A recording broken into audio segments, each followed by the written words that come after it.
Welcome back to Culture Craft, the show where we talk about creators throughout history, the culture that helped create them, and the culture they helped to create. My name is Ian.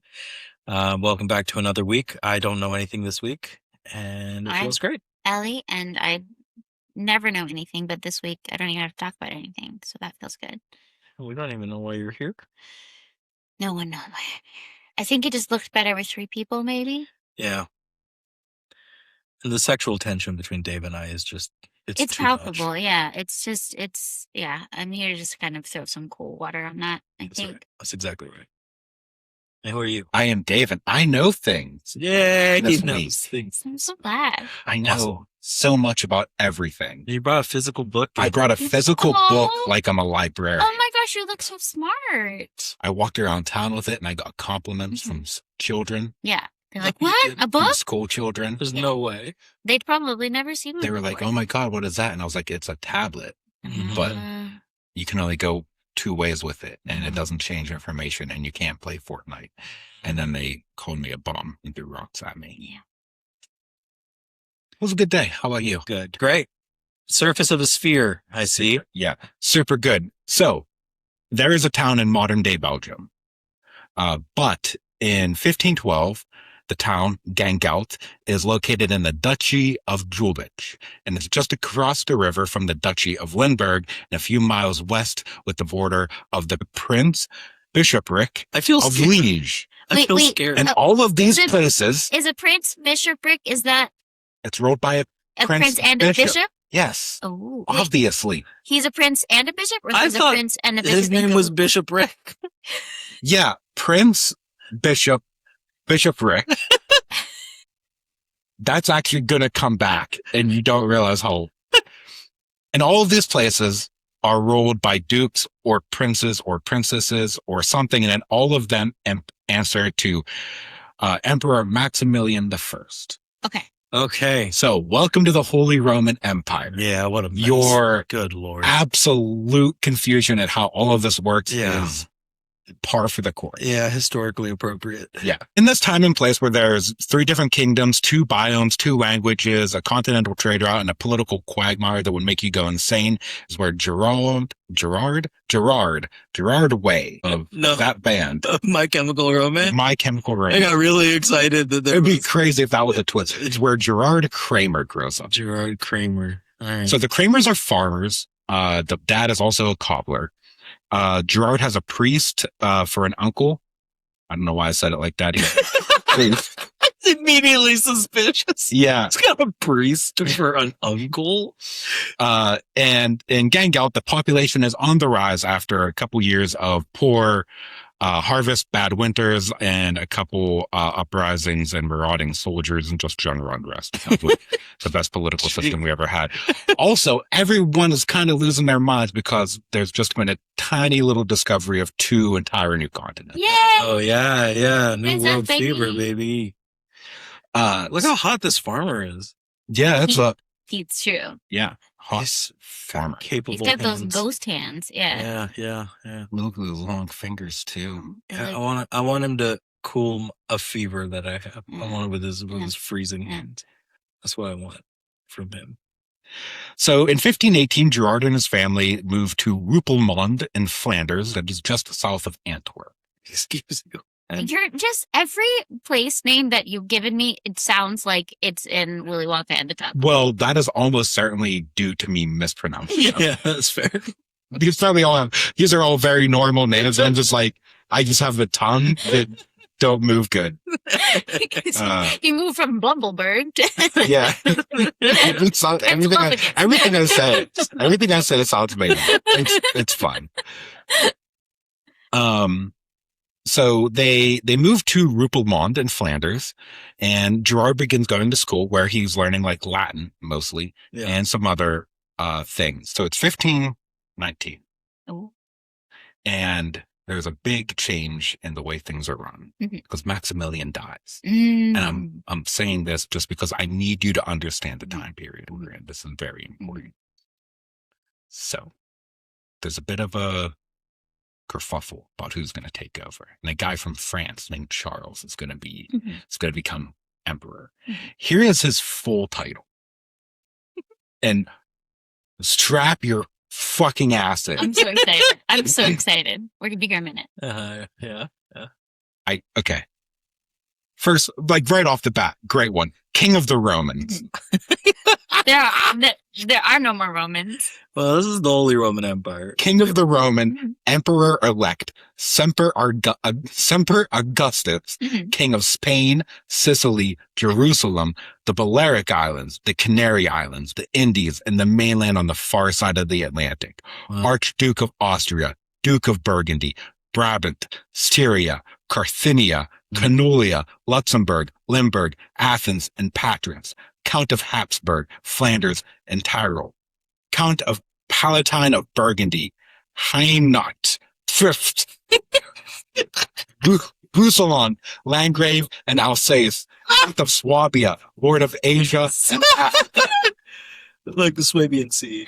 Yes, of course. But it's really, I swear he just started making up sounds. I need you to tell me how that was. P fart. Preferred. It's PM. I think that was the only one I said correctly. I think you're probably right. Roussillon, Landgrave of Alsace.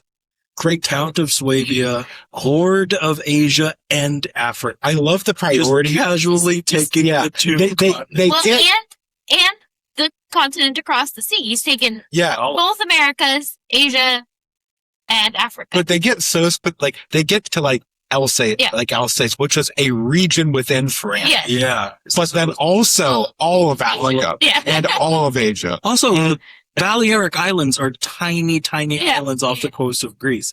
It's so weird to, yeah. Also, I was trying to figure out why this order. I was like, did we just go alphabetical? Because we did not go geographically.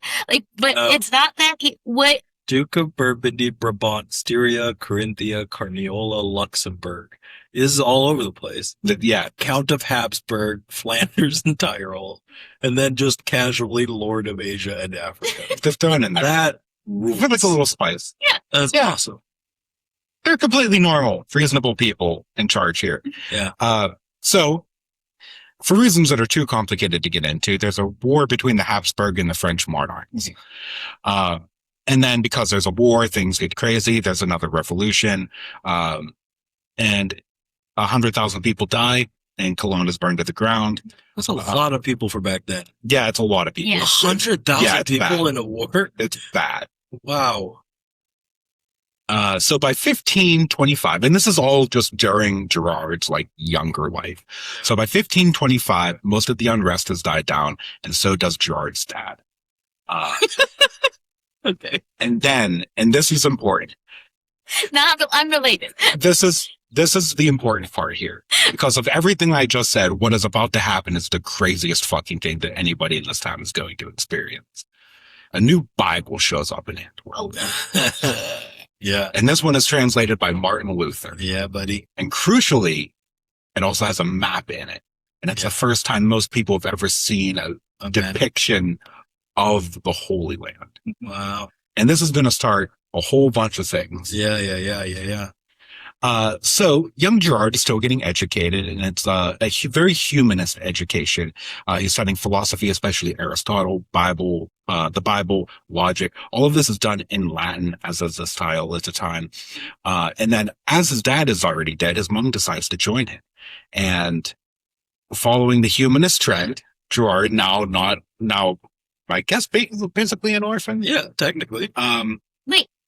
His mom is dead. Oh, His dad- she's not doing. No, not following him. She followed her dead husband. Yeah, she's following, like a good wife should. She Yeah. follows her husband. I see. So he isn't. Yes. But he's like 20, and as he graduates, he takes a new name. And as is the style for all the educated humanists at the time, he takes a Latin name that is, in their eyes, something that is regal and important, but also kind of common. Wait, okay. Regal, important, Latin. But also like a common thing. Felonious. No. Common is like Jonathan. No. It's his last name. Is it Bishopric? It's Bishop Ring. He names himself Merchant.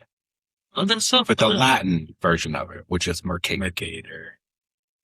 See, I was pretending I didn't know who we were talking about, but it's on the spine right here. Can you give me a 10-second reminder of what it means to be a humanist educationally at this time? So a humanist it's a general philosophy that is more focused on the actual well-being and of people and studies and like a ideology that supports a lifestyle or inventions or art that is more beneficial to actual people and not just, in this particular case, revering God. Right. And I think, if I'm remembering correctly, it's kind of in response to more Gnostic traditions, which were which really de-emphasized the importance of the body and the presence, and really focus on afterlife and eternity, and how like life on Earth was something to be gotten through. Yes. And humanist was an emphasis on being present. This is something that I'm going to talk about in the future. Dabbled in. I know like a little bit. Yeah. This is why they liked Aristotle, because Aristotle was one of the Greek philosophers whose teaching basically supported this idea of there being a heaven that is distinct from earth and better. But that's not really the way Mercator is seeing things, and not the way like his friends are seeing things. I have a question real quick. Yes. So he feels this need to change his name once he is educated. Mm-hmm.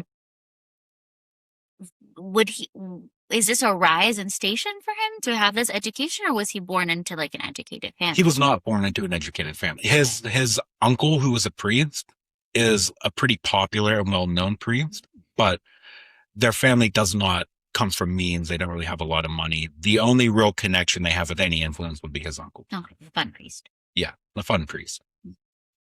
But adopting a new name is just sort of the thing you do when you graduate with. Oh, that's cool. I wish we did that. I think it is cool. I kind of like it. So it is 1532 and he's 20 years old when he graduates. And he leaves Antwerp because he's starting to clash with a lot of people, both with like his professors and like the leading, like the thought leaders of the city, because he's becoming more humanist, which, as you said, is like sort of, it's on the rise, but it's a very anti-Catholic way of doing things. Mm-hmm. And this is where he meets a Franciscan monk named Francis Monk, who is probably related to Bishop Rick. And he gets inspired by this guy. What inspired him about the Franciscan monk Francis Monk's maps were that they were exclusively geography. And this is another, I think, very humanist thing too, which is geography should be geography instead of something else. Wait, I'm so sorry. What was everybody else's maps? Oh. Yeah, like political and Oh. So that is a map that very clearly does not have any real geographic purpose. No. Right. But politically and religiously, it puts Jerusalem at the very center of the world. And removes the rest of the world. Yeah, I see what you're saying now. It has nothing to do with the actual land masses. I like that England is separate. It's weird, right? This is going to be a running theme through this whole episode, that the maps are always a combination of politics and actual science. Yeah. This is another map that is not at all contemporary to Mercator. This is from Ptolemy, who was a Greek scientist in Alexandria in the 2nd century. Wow, yeah. It's so much better than what came It's so 1,300 years later. Well, Ptolemy actually is using latitude and longitude. Yeah. And this is another thing that Mercator is like, oh, this is everybody should be using that. Yeah. And it's also around this time that Mercator, as he's getting exposed to all these different ways of making maps and these ideas, that he runs into a guy named Peter Apian, who introduces him to the thought or idea of cosmography, which is an umbrella discipline that includes geography, cosmology, the study of the whole world, right? And it's also when he meets Grima Worm. It's when he meets Gemma Phrases. Sure. Gemma, actually 200 years before anybody else can actually physically build the thing, solves the longitude problem Oh shit! by just telling people like, get a clock, Get a clock. Yeah. get a clock and count. Yeah. Fucking Well, count, but idiot. this stuff we were, for some reason, I was taught in school that Columbus discovered that the world was round, which is Hell just no. that it's. I don't know why that That's was cool. like the. Yeah, that it I don't know was, why yeah. that was the thing that we were taught. This is I Egyptian blame the Italians. and clearly compensating for. There was a Greek scientist who calculated this. Yeah. Yeah, oh, yeah, with yeah, like yeah. 2 years, right? Yes, yeah, So like we By knew. looking at the shadow of a like a post, well or yeah. something. Yeah, Yeah. but I don't remember the whole story. But yes, the ancients clearly knew that it was round, or were compensating Yeah. for that in their maps. I just remember sometimes that Yeah, don't trust your Our teachers. elementary They're all school Don't teachers lying. were trust like- any teacher. and Columbus. Do your own research on Claude. That's what counts. Wait, Don't Claude isn't a trust- person? Any teacher. Claude is an AI, darling. It's a large language model. Oh, I thought you were I thought you had an alter ego named Claude. Yes, I do. I thought Claude was That's your an evil unrelated- twin. That's I do. just my bedroom persona. That's unrelated from the Claude that we have to use at work. And just like AI, he uses a lot of M dashes. But who's yeah. What does that mean? But it's pronounced cloud. Yeah. Cloud. Sorry. So back to the more important thing going on here, which was Luther's Reformation. And there's this whole ideology springing from it, which is very closely related to humanism. Yeah. And it's about the function of the world and the good work of God in creating the world, and how you can celebrate him by also understanding and doing good work. Yeah. It's not just worshiping. It's a and- beautiful idea. yeah, it's fucking great. Yeah. And He wouldn't have said it better himself. that's exactly how they would have said it. And so Gemma and Mercator both have this idea that maps can go from imagining the world to modeling it. So it's not something like the previous map we saw, where it's this weird sort of, let's put Jerusalem at the center. It's, we can actually Like track and track and understand, Chart the and it can world. be a real useful thing. And they're not the first to do them. Very much not the first Yeah. to do them. But it is infused with this new philosophy that is sort of overtaking like the hip yeah. educational class. I mean, it's worth it. Like the Greeks had maps, clearly.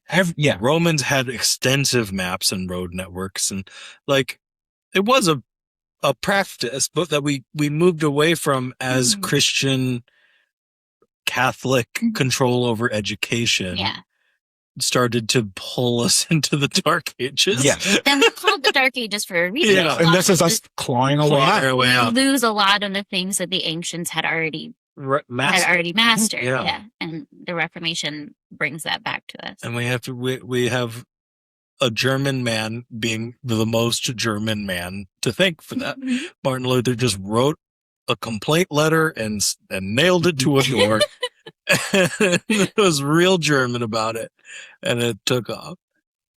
So in 1535, Gemma is commissioned by Charles V, Emperor Charles V. We know his title. But more importantly, land Lord. landlord of The Lord of Asia now. The landlord of Europe. or whatever. So Gemma is commissioned to build a globe, and Mercator helps him with it. They get some things wrong, but they do an overall pretty good job. One of the biggest takeaways is that Mercator is doing the actual engraving on like the brass plates of this thing. And a lot of the stylistic choices that he makes are things that are still used today. So when you look at the way like a map is actually laid out, and like you have the different like font styles and like Yeah. way of writing, and like Like following lines with the text. yes, a lot of that stuff, it goes back to here and now, with Mercator being like, let's do it this way, because it makes it a lot easier to read. There's a lot of text on that thing. There's a lot of text on that thing, and if you could actually like get actually physically next to the thing, you would find that you can read and follow what they're talking about pretty easily. Mhm. The only thing that's really wrong there is, the world itself. Is the information. Yeah. Is information, yeah. In September of 1536, he marries Barbara Schellenken. He marries Barbara Schellenken. Okay. I And was really hoping he would get married to Gemma. no, I think Jim was a man. I assumed because he had a functioning role in society at this time. Yeah. Yeah, fair. So they get married in September. She's pregnant by December, so good job, Mercator. Oh. Wow. Good swimmers. In 1537, he makes a map of the Holy, sort of maybe inspired by that first one he saw. He's never been to the Holy Land. No. We're going to get to this later, but Mercator doesn't travel a lot. He is the most famous map maker of all time, Yeah. and he didn't travel, and he barely did his own survey. Yeah. It's He incredible. did it one time, and he gets robbed. So he just had a fleet of surveyors. Okay, we'll get to Yeah, he had a whole bunch of things, but he makes this, Wow. which is a map of the Holy Land, or Palestine, basically. Yeah. Interestingly, when you're looking at this, north is to the right. Oh. Oh. Okay, that makes more sense. Why? Because he wanted to. And this is now, he wanted to do it because this was a humanist work. What this is actually doing isn't just showing a map of the Holy Land as it is, it's also showing things that happened in the Bible in this. But it's a humanist view. Like, so Moses getting the 10 Commandments is not on here, but other parts of it are. It's oriented to the right because, as will become a theme in everything he does, his maps exist purely for science and geography are always oriented with north up, the way you would kind of expect a map. But in this version, when north is any other direction, it is a political map of some kind or a statement of some kind. Interesting. Okay. So he's showing importance based on where it is in the map. I think it's just a stylistic choice, and it made it easier to read like the timeline that he wanted. Oh, so see. it's okay. But it doesn't, like, the purpose of this map is not to show you how the world actually looks, how to travel, Tell a story. it's tell a story. Okay. Interesting. Where does he get the information to build these maps? Other maps, interviews with other people, he will hire people to go out and like use triangulation and measurements to actually get things. So he has sources, but he's not out there gathering most of it himself. Do you know what those letters? Sorry, this is down a rabbit trail, but do you know what those letters spread around mean? I think it's part of like Is it topography? I don't think it's topography. I think it's part of like there'd be like a glossary or index somewhere corresponding, like R is equal to this thing that happened. Yeah, it's probably in that enormous block of text. Yes, I imagine it is. Okay. So it's been calm for a while. So in 1537, there's a revolution in Ghent, Flanders. Mercator is busy making his first map using traditional styles. But while he's doing this, there is a rebel map that is made depicting Flanders as separate from the Holy Roman Empire. So Charles V, who is in Spain currently, marches an army there. People panic. Wait, based on the map Based on the somebody map. made, he was like, oh Yes. no. Because the map is saying that he doesn't own this thing anymore. So he's going to send an army there to make sure that they fix it. And in a panic, they ask Mercator to make a new map as reconciliation. And it's the first map of Flanders ever made using triangulation. It's highly accurate, and it actually depicts Flanders as part of the empire. It doesn't work. Charles rounds up everybody who did this, kills them all, and burns the town. Gee, why burn the town? Because he's a vindictive asshole. Don't worry. Okay. He's got a bunch of other towns. He has so many It's towns. so many towns. He owns all of Africa and Asia and America and Europe. That's most things. They don't even know how big America is, or that I think there's a South American yet. No, but he owns it. No, they definitely know there's a South. Yeah. I think they only know there's a South America. No, right? but no, we've No, got, they know that Yeah. they've been to the Caribbean. Yeah, no, they would have. Yeah. As we'll see, actually, Yeah. sorry. That's the world map. That's Mercator's first world map. It's hard to tell what's going on. Yeah. It looks like a pole. It looks like we got a pole on there. Yeah, that's the bottom pole. Yeah, one of those does look like a bottom pole. Yeah. You know what I mean? And- That's a butthole. It does look like a butthole. It does, yeah. I mean, there's no way around it. It It's just does. unfortunate. It does kind of look like a butthole in place. Well, this is the problem that is going to trouble map makers forever. Yep. Which is you're trying to take a sphere and map it onto a flat surface. Yeah. So Mercator does it here by dividing it up and then cutting it up, which is also a thing that we tend to still do.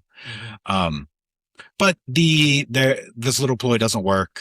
Like I said, Charles rounds up a bunch of people, burns the town, and Mercator just kind of has to move on. He has 4 kids now, so he has bills to pay, and he's doing a lot of this by like writing instruction manuals and building instruments.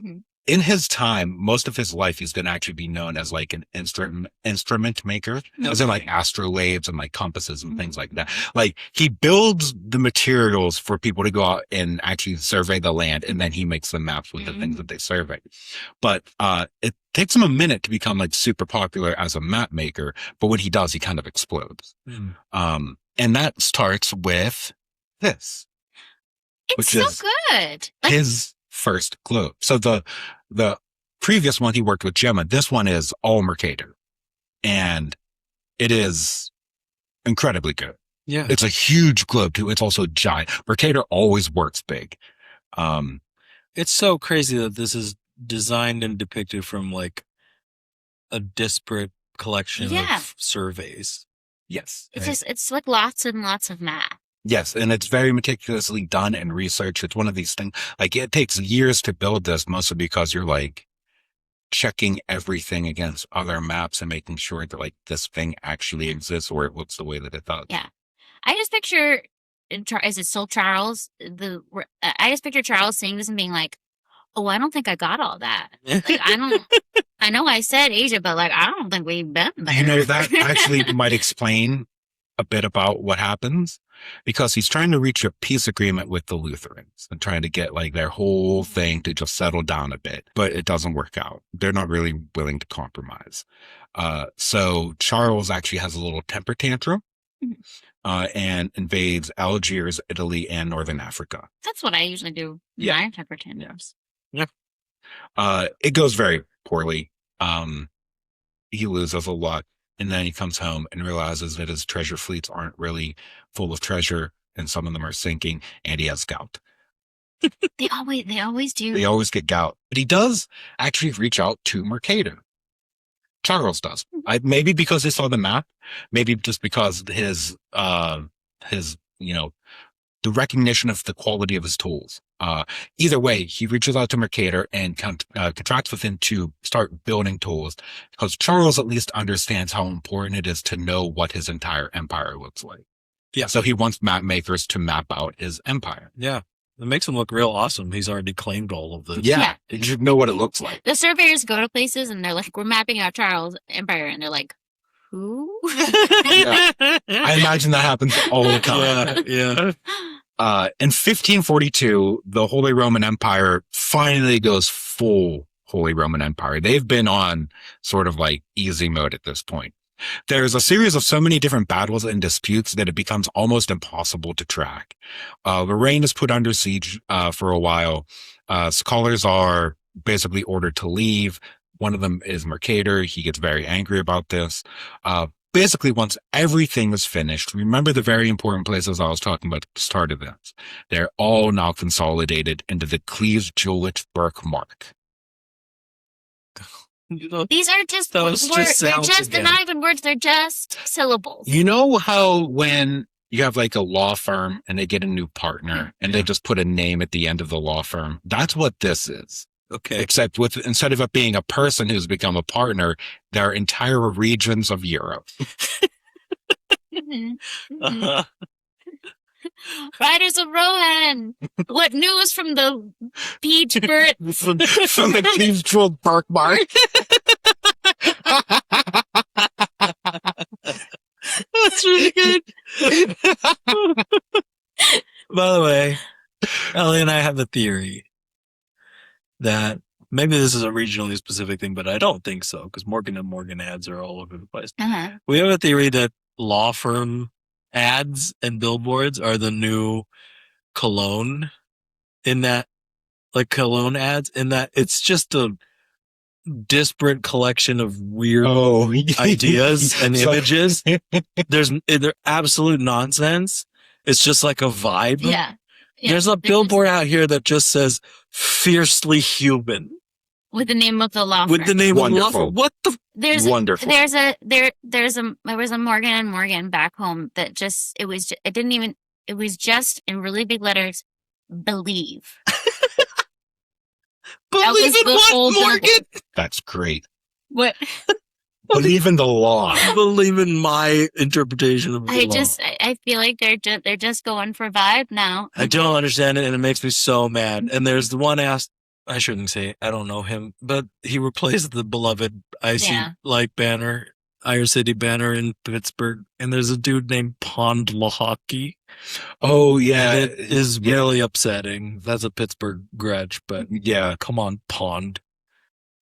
I see it, and I just always think of pond hockey and think, Yeah. that's a fun thing. Yeah. Then this trip. It's a crazy game. I also have a thing where I don't see billboards. This man has never seen a billboard. He's never seen one. So Ellie's also kind of always reacting to things that I don't pay attention to. And after, I don't know, months of living here, you were just like, what is Pond Lock? And I, even though I drive by that banner on a daily basis, had never seen that. And I thought she was having a stroke. That's wild. It towers over the city. It's enormous. It's the biggest thing in the city of Pittsburgh. And he was like, what are you talking about? What the hell is For that people sound you just made? can't conceive it. Imagine a giant, 50-foot tall sign Yeah. on top of a mountain, Uh-huh. because that's literally what it That's is. what it is. And he was like, I've never heard of that before. I was like, you live here. What is Pond Lock? I don't know what that is. But I still since- technically don't. I have I since assume come it's a to law realize- firm. I mean, what else could it be? Yeah. Mhm. I have since come to realize that he just simply has not ever seen a billboard. I mean, that's a good thing. That's Yeah. good. For It you. don't work on me. Can't be It influenced. cannot be. No, they don't Unless own it's me. just straight to your subconscious. Yeah, maybe. It's just feeding directly into your brain.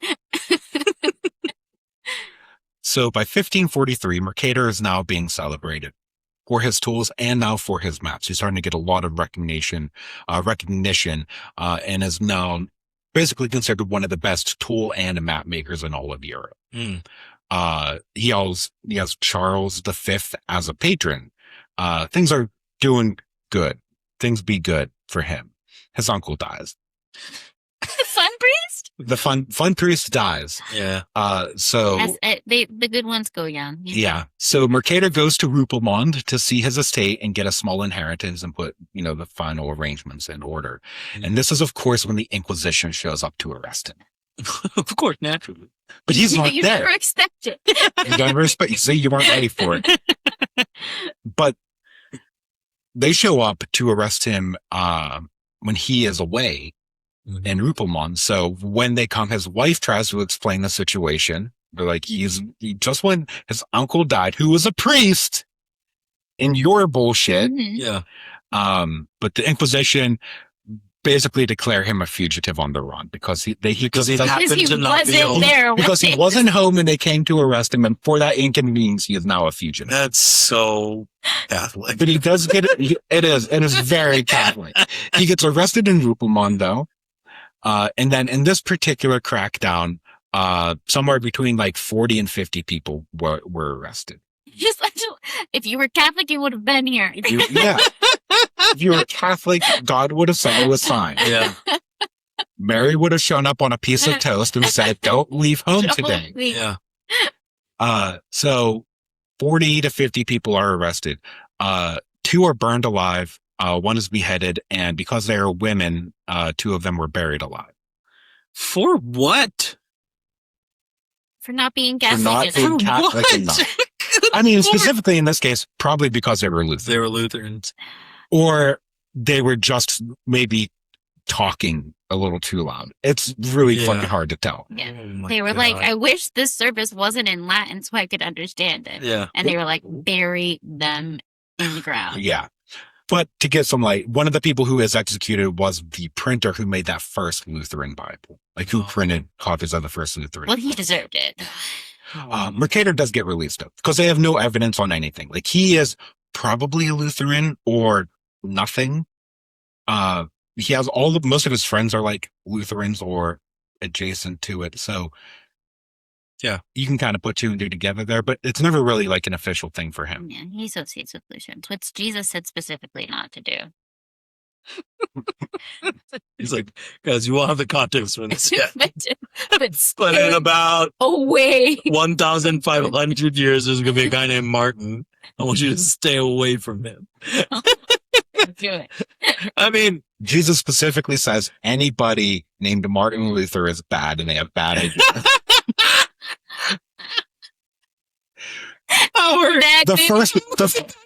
The first Martin Luther is going to say some wild shit, and then the second one's going to pretend to be a king.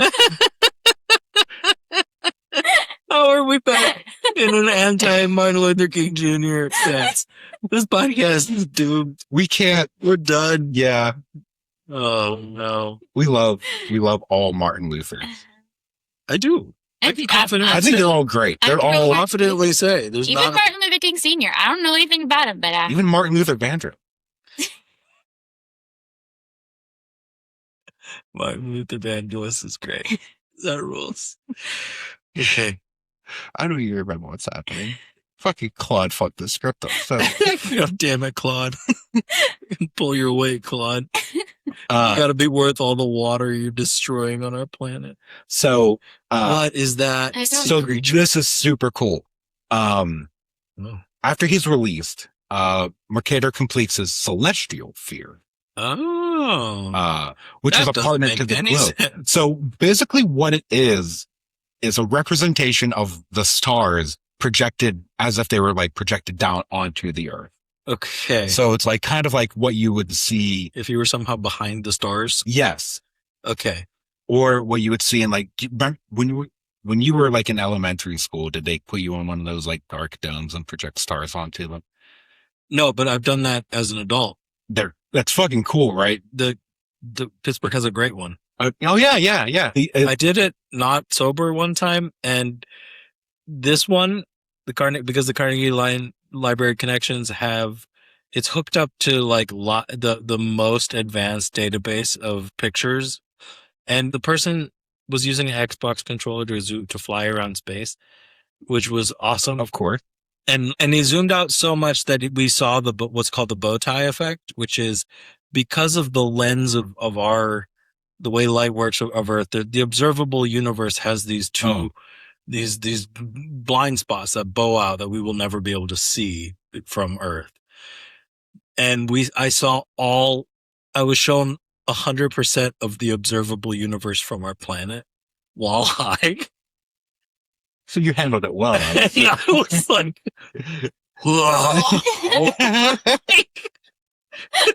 I don't know if there's a God, but something did this. This story has not been verified. It is fully possible that he was just sitting in the chair in the dark by himself. No, I went. I know I went because it was a work of it. I was there with a lot of employees. So, in 1552, Mercator does what Ian wants to do and goes to Germany. Yeah. It's probably because of the Inquisition, or the legal prostitution, or the legal prostitution, or just because he doesn't want to deal with the continued suspicion of being a heretic. Yeah, that sucks. But he moves to Duisburg in Germany. Okay. It's a small town. It's a lot like where he grew up. And he kind of likes it. It's probably cool there. Once he gets there, he completes 2 more globes, and a bunch of tools and manuals, all for Charles V. Yeah, I was going to ask, these aren't being like massively reproduced at this point, right? These are commissioned jobs for single people. Most of them are being commissioned for Charles or somebody else. Like no, because we're not like making them and then like putting them in a store for something like that. But can you, what is with did you explain the giant squid that's taking up an entire hemisphere? I heard Celestial's map and I suspended all disbelief because people are crazy about stars. Yeah, Absolutely. And people are like, do you see Like, do you see those 5 points that we've arbitrarily put together? That's obviously a naked woman bathing. That's a crab or Yeah. Yeah. a man shooting a bow and arrow. Yeah. No. And what else would they be? I don't. They're not, I've never understood it. they're definitely close together and they're not, hundreds of light years apart. It'd be fun. I'm sure someone's done this. It'd be fun. Millions. I would be, yeah. Billions, bro. Yeah. I'd be so curious to see like a collection of different cultures' interpretations of the same, like of celestial body. Because, the Greeks put these ones happen to be put together, and like, that would be interesting. Yeah. To see like how many line up. Yeah. Because those are the real ones. Yeah. Okay. By 1554, he finally publishes a full map of Europe. It's a decade overdue. This is not the one from 1554. This is one from like the 1560s. Okay. I believe. Can I just say, if this was real, I could swim the English Channel. It's like this tiny little. It's like a swimming. They're kissing. Yeah. Yeah. This map is triggering my tryptophagia a little bit. Tryptophobia. A little bit. Yeah. Yeah. And Don't like it. There's things that are weird about it, things that are good. This is also a little off in terms of like what you're probably picturing. The map that he made is 5 feet long. Oh, wow. And Great Britain is actually extraordinarily accurate on this map. Really? Maybe a little too close to France in places. It looks right, though. But like the actual shape of the islands is incredibly accurate. Really? The Mediterranean Sea is also pretty close to the proper size. Unsurprisingly, this is going to be the most successful thing he ever, like commercially successful thing he ever does. Like he will start to, like he makes prints of all of his maps and those sell really well. Yeah. And this is going to be like his biggest seller. And after he does this, he decides he wants to take another shot at the world. Okay. But he has some different ideas for how to approach it. But to basically have the time and the money to do that, he starts a job being a math teacher. And he just basically uses all of his friends that he went to school with as like references and like, here's how to do this. It's kind of fun. There's a guy named Perinet de Granville. No. Mm-hmm. I don't think so. That's it. He was a supporter of Mercator's. Mercator dedicated a couple things to him, like a couple maps and stuff to him. But at this point, he is now an archbishop and a cardinal and in charge of several newly created administrative zones in the Low Countries. That's a really good way to not get inquisitioned, is to just start delegating all of your stuff to Catholic people. Yes. Well, Perinet got this because King Henry II of France got hit in the face by the stump of a lance during a joust and died. That's a fun sentence. And then after a civil war, there's a secret pact between the King of Spain and the Pope. And they split up the Low Countries, and this guy was put in charge. Yeah. Then immediately was outmaneuvered by all the local nobles and was exiled. Yeah. Well, lance to the face, though. That's a bad way. That's a bad way. That's Not a even bad like a way. full lance, the stump of a lance. Yeah. Like that is. Yeah, that's a bad way. Yeah, don't joust. Then, You but have to joust. Perinet did Don't. commission this, I like that one. which is another map of the British Isle. Yeah, okay, sideways. Yeah, so again, north is... If you're wondering why it is arranged this way, Perinet is Scottish and very anti-Elizabethan. Yeah. Uh-huh. So by organizing it this way, Scotland is north. slightly north, but at the very least equal to the rest of the kingdom. And it Interesting. looks like it looks like it's spooning Ireland. I'm like a little baby, which I think is what he was going for there. Definitely. I think so. I mean, yeah, that's yeah. Let's go with that. Little baby Ireland. Yeah. So it's in 1564. Mercator is now commissioned to produce a full map of the Duchy of Lorraine, to go basically from Luxembourg to the Alps. And the whole region is just embroiled in a bunch of little small wars, roving bands of marauders, plagues, terrible weather. The roads suck, the towns suck, the people suck. Everything about this sucks. And Mercator is 52, and he's out there doing his surveying for the first time on, like, doing his own surveying. Did you just get bored? And he was like, this is what I think he just didn't, at this point, didn't have anyone else to do it. So he and his son go out and do it. They are almost certainly assaulted and robbed at some point. No. Mercator can't take it. He goes home and gets there months before his son actually returns. He left his son? He goes home to recover, potentially, and his son stays to finish the survey. Okay. The map, though... He's 54, so his son's like a full adult. Yeah, his son's a full... Yeah, he left a 10-year-old out there in the Alps to fucking figure out where Flanders is, asshole. He gets attacked and he just starts running. Take the boy, I don't need him. I'm free on this. But after, like, this is the first time he goes out. He gets assaulted. He has a really bad time. And then the worst part is he never actually gets to make this map because the Duke who commissioned it, realizes that a highly accurate map of Lorraine is also a highly accurate map that his enemies can use. Yeah. So like all the things that he wanted to plan out were just like, this is the best way to invade. So he just cancels the order. Yeah. It's one of the downsides of having a good map maker. Yeah. He just wakes up in the moonlight. Oh. And at this point, he's made so many maps that basically every leader at every level that he's ever worked with has some sort of beef with it. Yeah, sure. Because it's either like, you didn't give me enough land, or you portrayed my country as small, or you gave this guy. Like, everybody has something against him. Because he's physically drawing borders. Yeah, exactly. So Mercator's now sick and stressed and, a little past middle age. And he's getting just kind of sick of a lot of this shit.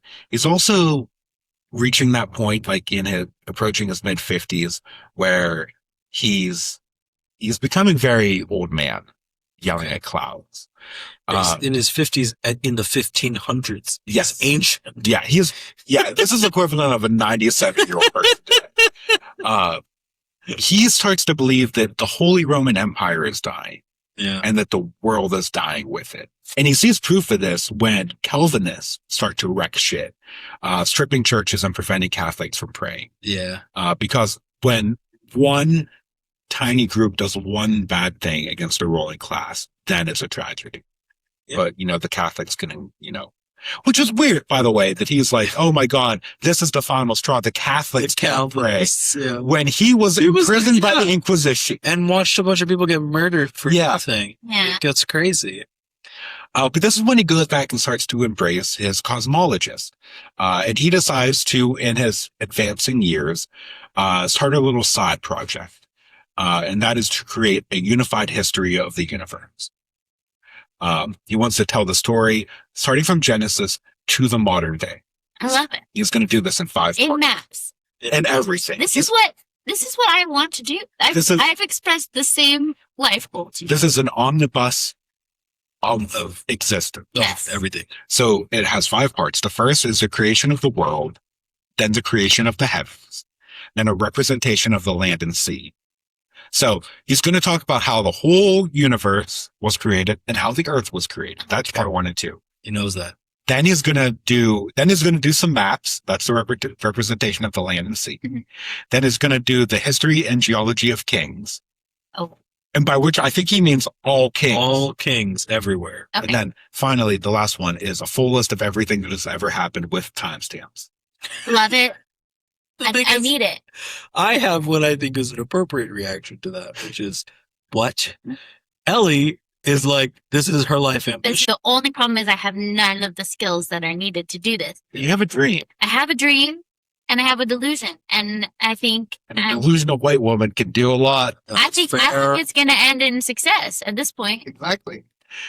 I hope, though, you don't get this part. Within a year, Mercator loses one of his daughters and a grandson to the plague. And then and then his eldest son to another illness. Oh, no. So sad. Very sad. 1,000 Calvinists are killed in war between France and Philip. Not sad. Not sad. Fuck Calvin. They knew it was coming, is the thing. Mercator starts to get work on the bus of the entire universe, and he's going to start by putting together the chronology of a couple of things. Okay. He's going to start by making up some dates. No. Here's the crazy thing. No, actually. He gets 123 different sources and then tries to reconcile all the different methods of timekeeping and calendars and all of that. Yeah. All without contradicting the Bible, and he's going to use the only true Really method far. we have of actually measuring historical events. He's going to use solar eclipses because those are calculated and we can go back and measure them. And he does all of this very scientific, this really like planned, meticulous thing. And then he predicts it in 10 years, that the following 10 years, there's going to be a fallow that's going to start and the world is going to die and then be reborn in 1586. So he's kind of on the spectrum here of like, this is a very scientific endeavor. Also, the world is going to end and then be reborn.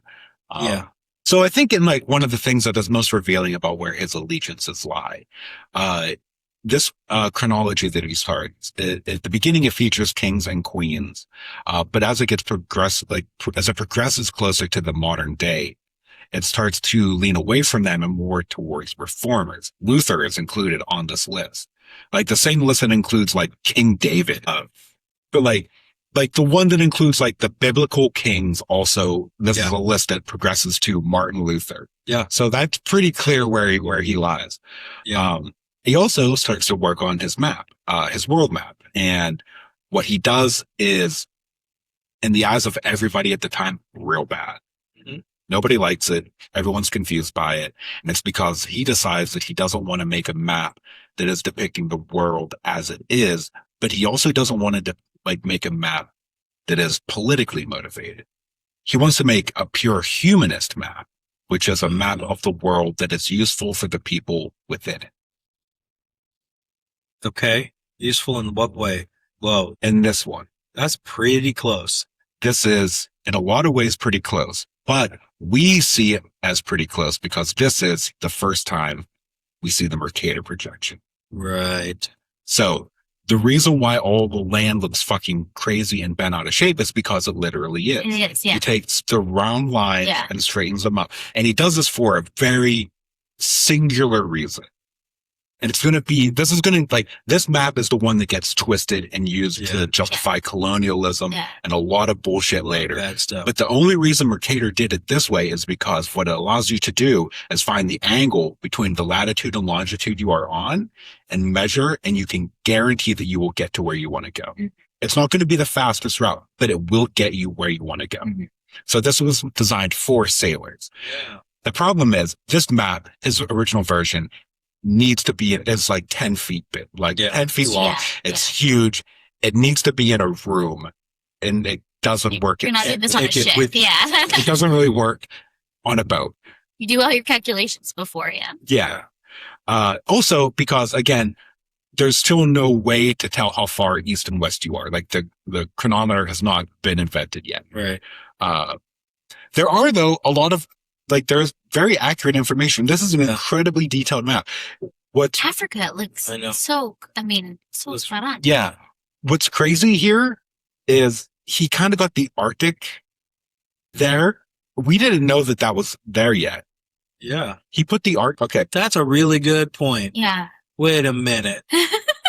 He just guessed that there was a landmass there? Well, he assumed that there had to be landmass there to balance out all of the land that's up north. Yeah. Interesting. He also, it's kind of hard to see on this projection. Wait. But there are others. Antarctica. Sorry. Yeah. Antarctica. Yeah. In the Antarctic, there are 4 islands. And then at the center, where the pole is basically a big hole. And that's where the water drains into. Oh, yeah. I mean, that makes a lot of sense. Yeah. Sure. That makes a lot of sense.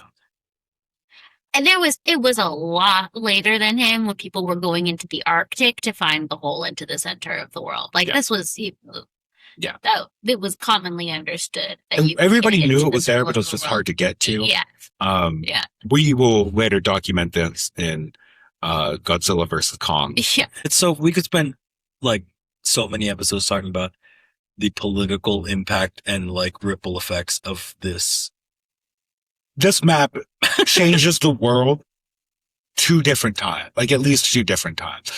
But crucially, not when he does it. This is 1569. Nobody likes this map. Nobody cares. It doesn't sell. So he sort of starts taking more of his time to deal with his cosmology, less time making maps. Map market keeps moving without him. And by 1577, he basically starts getting ready for the third part of his history, the representation of the land and the sea. And he's going to do this by actually collecting a whole bunch of different maps from different people and kind of publishing them all at once. But he has a problem because there's a lot of issues going along, like with printers not printing very well, but also the Holy Roman Empire is in complete disarray because Maximilian has died. I do have a quick. I don't know that any of us know the answer to this.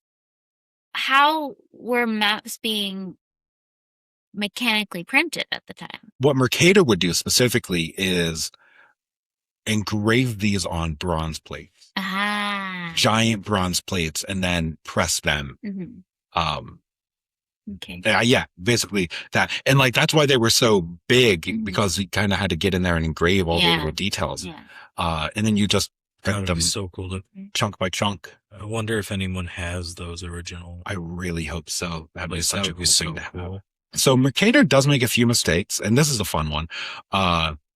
He most of the time he's very studious about his sources. Like I said, he doesn't go out a lot, but he gets good information, or at least he tries to get good information. But when it comes to this, the Northwest Passage, the only account he has is from someone who heard it from a priest who heard it from a friar 200 years ago. And he passes his info on and he starts to put it in maps. And basically he includes a Northwest Passage, a way to get over the northern part of Asia into the Pacific. This doesn't exist. But he makes these maps specifically for the English, and probably a bit of subterfuge, because the English know there's not a Northwest Passage. Yeah, interesting. But they want those maps made so other people spend the time and resources to search for it. That's so funny. But Mercator does include this in all the rest of his maps. It's hard to see here, but you can get to Asia by going north here. Yeah. So in So in 1585, he releases 51 new maps as part of his new geography and releasing. So he is getting busy now. Yeah. The problem is the maps, now that they're being released so many as part of this cosmology, are not beautiful. Like there's a lot going on here. There's some art, there's artistic value. Yeah. But and like the new maps kind of look like that. They're a little basic. They're a little flat. They're only really, the art in them only really comes out when you view all of them together, like positioned on a wall. It's really pretty. This is a beautiful thing. This is also the first time Belgium is anywhere. This is when Belgium becomes a thing. Oh, interesting. He basically just creates it on a map and then talks it up.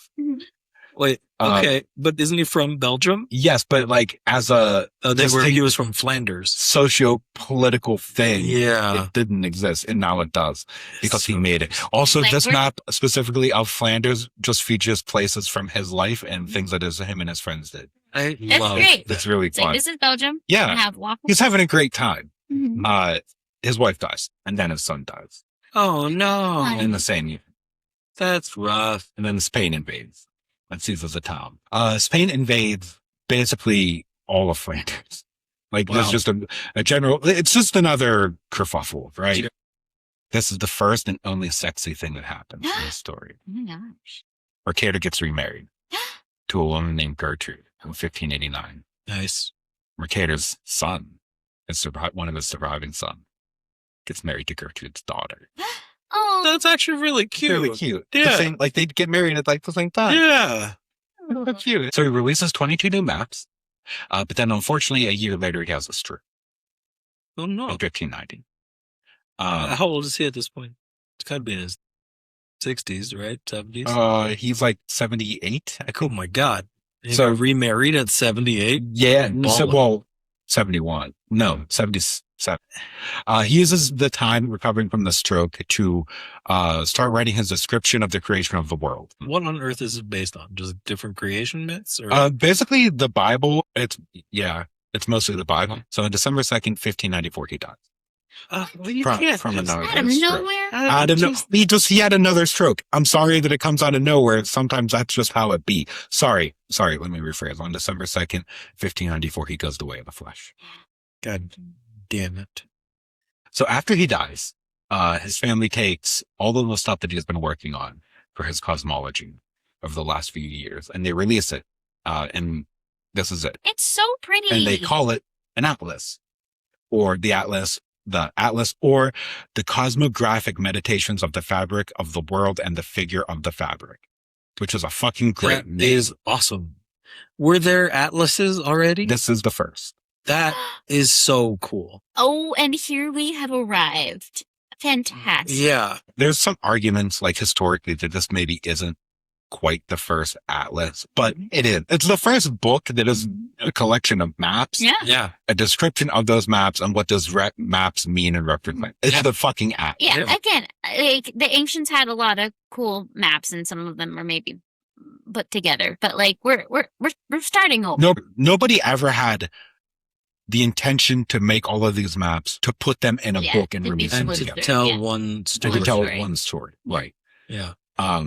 So in 1606, it is republished again with 50 additional maps, and it completes the coverage of Europe I would love to get my hands and on lots of the world. It is an incredible feat, but being the first atlas isn't what we know him for today. Like, Yeah. we know him today because in 1599, Edward White used Mercator's world map to chart a transatlantic course. And that changed everything. Yeah. Because now everyone started to use a Mercator projection to actually navigate. Because now they could figure out east and west. They figured out the longitude problem. And it made it very easy to find your bearings. It made it very easy to get from Europe to North America. And people in charge, especially in Europe and North America, loved the map. Not just because it made it easy to go back and forth, but because it made Europe look really big and made North America look really big, and it made everyone else who gives a shit. Mhm. Yeah.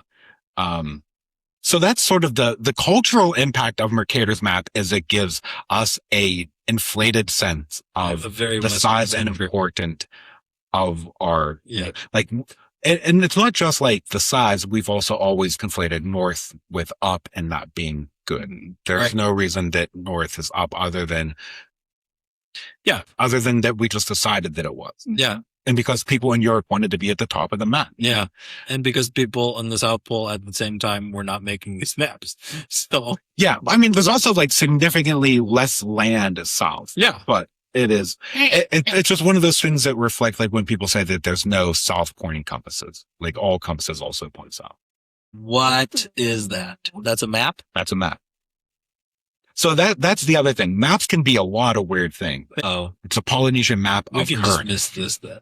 It's a map of currents in the Pacific made with fucking sticks. Yeah. So it floats, and if you drop it off your boat, you can get it back. That's a map? That's a map.